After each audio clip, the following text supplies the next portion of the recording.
Another day, another video, and now that me and my mic is back, let's review Kirby Squeak Squad. I'm so tired.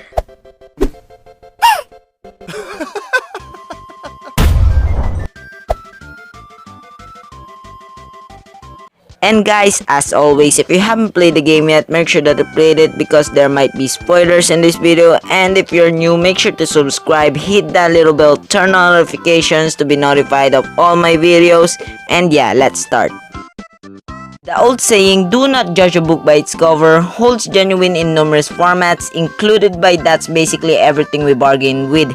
And the extreme lesson is to dodge judgment based on appearances. Unnecessary to say, it too applies to games. To basically look at the Kirby series, you might expect that it's made for kids, since, as a matter of fact, the design appears to some degree childish. However, incredibly, as you play one of the games of this franchise, you'll see it from a nearly completely distinctive point of view. These titles certainly have an astonishing quality to them, and in the iteration on the DS, Kirby Squeak Squad, you'll see precisely what I mean. To see a subtitle like Squeak Squad and not make an unforgiving judgment like, the from the get-go is to some degree challenging. Attempt to keep an open mind in spite of the fact that this is often really quite a great game. Kirby Squeak Squad doesn't break any bounds in development, but it contains a healthy, strong, and eventually fun platforming formula. As was the case with most Kirby games of old, the challenge of Squeak Squad comes not so much from falling to your downfall, or maybe your health meter will serve as the essential problem causer. You'll be able to pop up and coast mid-air at essentially any minute to spare yourself from an approaching drop to your death. However, taking on the game's foes isn't so cut and dry. This isn't to say that challenge has been set exclusively on your enemies and killed from the level design. In truth, all proof is to the opposite. As most Kirby fans know, the clincher in each game will without a doubt come through completing their record in full rate. In Squeak Squad, finishing that will mean scavenging the adventure's 120 treasure chests scattered through the levels on its own. It's not a really long title, but with the expansion of collecting the goodies along the way, you will be in for a nice long trip. Like most Nintendo games at slightest in this genre, Squeak Squad has small to call a story. Fundamentally, a strange band of mouse thieves known as Squeak Squad take Kirby's cake and he goes off to recover it. Better believe it, I do not get it either. It's not the most exceedingly bad attempt at a story I have seen, but it seems have certainly been way better. It's very important to keep in mind that games like this thrive on their gameplay, not on the story that goes with it. So wait. Let's pause for a minute. So Kirby, his strawberry shortcake got stolen by the Squeak Squad, okay, and then go straight for King Dedede, assuming that he's the one that steals the cake and beat him up on his castle. That's pretty messed up, Kirby. Okay, one more. Let's take a look at this. Motherfucker.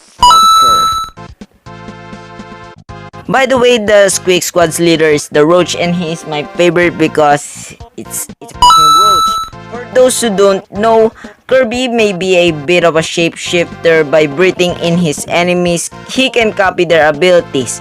In spite of the fact that Squeak Squad truly doesn't include much to that concept, it does incorporate a plethora of procedures for you to utilize around each ability from past adventures are here. Additionally, many new ones for kicks.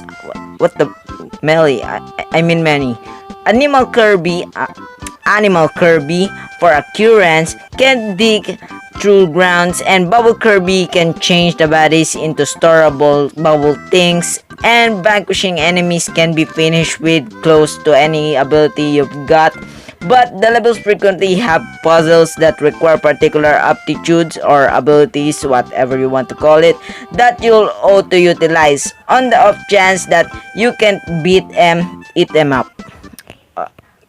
That's my last pawn. I promise. Irem, okay. Anyways, as with each addition to the series, Quick Squad contains a new trick that makes it stand out from the pack. More particularly, you'll take note that the bottom screen sends direct feed film of all that goes inside Kirby's stomach. It sounds weird and it is, but for a game that highlights a ferocious marshmallow, it's very shocking to see it included within. The thought behind this alt is to blend gulp things on the fly. Possibly this might be a great successor to the item mixing contrivance in Kirby 64, but it isn't quite that. What that second screen truly comes down to may be a storage area. There's a few ability blending included, but it's as well shallow to be commendable of a say. The designers had great eagerly, they fair weren't totally satisfied.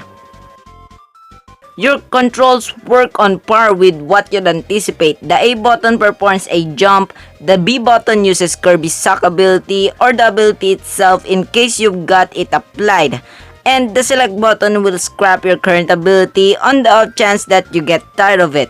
It's all exceptionally simple to use, and the most importantly is perfectly responsive to the activity on screen. The greatest change here is within the touchscreen. In spite of the fact that you won't be controlling Kirby himself with it, you'll be dragging around items inside him. The developers have made this simple sufficient to perform together with your fingers, but in the event that you're like me, you'll have reservations around spreading your hand all over the screen.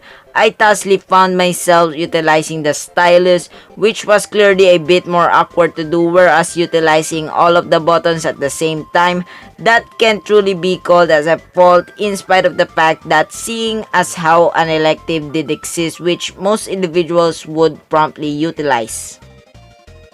One range of problem that can be defended, however, is the game's graphical introduction. Presently, I'm not one to nitpick on visuals, and to be flawlessly legitimate, it didn't bother me within the slightest. However, it ought to still be known that the game seemed effortlessly work on the Game Boy Advance, and as such, there are aiming to be a few disappointed players. Gratefully, the sprite work and the liveliness looks amazing, making you neglect the flaws to a few degree. It's baffling to see games that do not very meet the standard, but it's not a game-breaking element by any extent of the creative energy. The same goes for the sound and music in Quick Squad. As is the case with each game within the series, there are a few fabulous tracks to be found here. Numerous are remix forms of classic tunes, and the new content fits right within.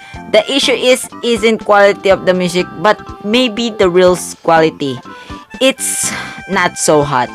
This bit disappointed me a tad more since music implies so much to me in a game.